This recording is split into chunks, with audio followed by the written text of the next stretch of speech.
media for comic amusement, things like them making overtly genocidal statements about Palestinians over and over again, blowing up schools, hospitals, and people's homes, posing with the stolen possessions of those they've displaced, maimed and killed, like children's bicycles, children's toys, the walking canes of the infirm and elderly, over and over again with women's underwear, with no evidence of any disciplinary action against these people. No disciplinary action that we know of whatsoever, which isn't a surprise because, as already noted, Yoav Gallant, Minister of Defence, said at the start of this so-called conflict, but in practice genocidal onslaught, that he'd removed all restrictions and restraints on soldiers.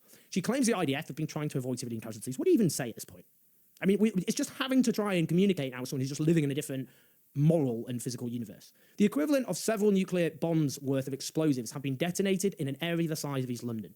Around 70% of civilian infrastructure have been severely destroyed, severely damaged or destroyed. According to the brilliant investigative work of Plus 917 magazine, an Israeli-Palestinian media outlet, the Israeli army increased the number of acceptable civilian casualties from dozens per alleged military target to hundreds.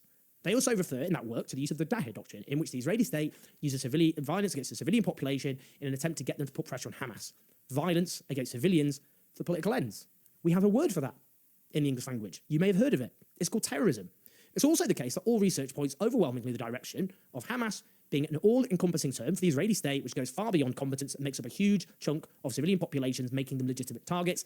The likes of Amnesty International, Human Rights Watch in previous Israeli onslaughts against Gaza have made clear that is the case. We also have not only multiple reports of field massacres and mass graves all over Gaza, but, for example, Sky News reported incidents such as the IDF storming into a family's home, Hind Rajab, 6 of her relatives in a car, 3 of them kids, as they were attacked by the Israeli army, slaughtering most of them, her 15-year-old cousin ringing the Palestine Red Crescent, begging for help, being shot dead on the call, Hind Rajab then ringing, desperately scared of the dark, an ambulance being sent to her, coordinated with the Israeli army, before they then blew it up, killing the 2 paramedics, before, a few days later, the badly decomposed bodies of Hind and her relatives were later found. We've got doctors reporting sniper shots to the heads of kids aged between 5 and 8, reports of Israeli soldiers raping Palestinian women. In the latest example, we have the video footage of an Israeli soldier who admits he murdered an elderly Palestinian man who had his arms up in the air and begged him to spare his life. All of the other soldiers in his unit are there on tape, applauding him for it, shaking his hand, giving him a pat on the shoulder and say, all the respect.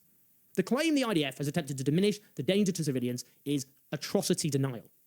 All she does is attach some hand-wringing and comments on how complicated things are, in an attempt to make us think the IDF are not engaged in one of the worst killing sprees of our time. That's what happens.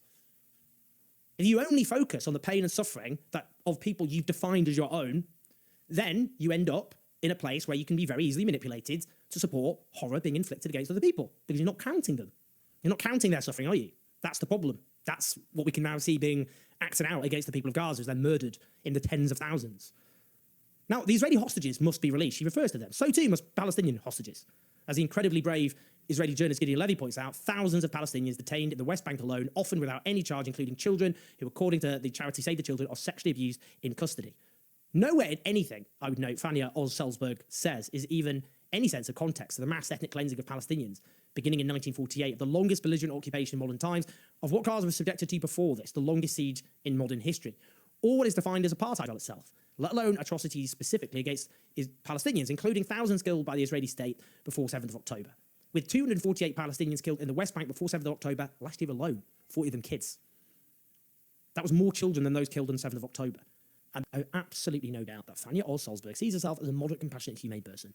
I have no doubt whatsoever she thinks she's driven by all the right things. This is ultimately, though, what settler colonialism does to people. It's morally corrosive, and what we see in Israel is moral collapse. And what we saw with white South Africa is they had to be forced to abandon apartheid. There will be hugely courageous Israelis who are key to something similar happening here. That does not include those who claim to be moderate voices of reason, but anything but. Please like and subscribe. Do share this.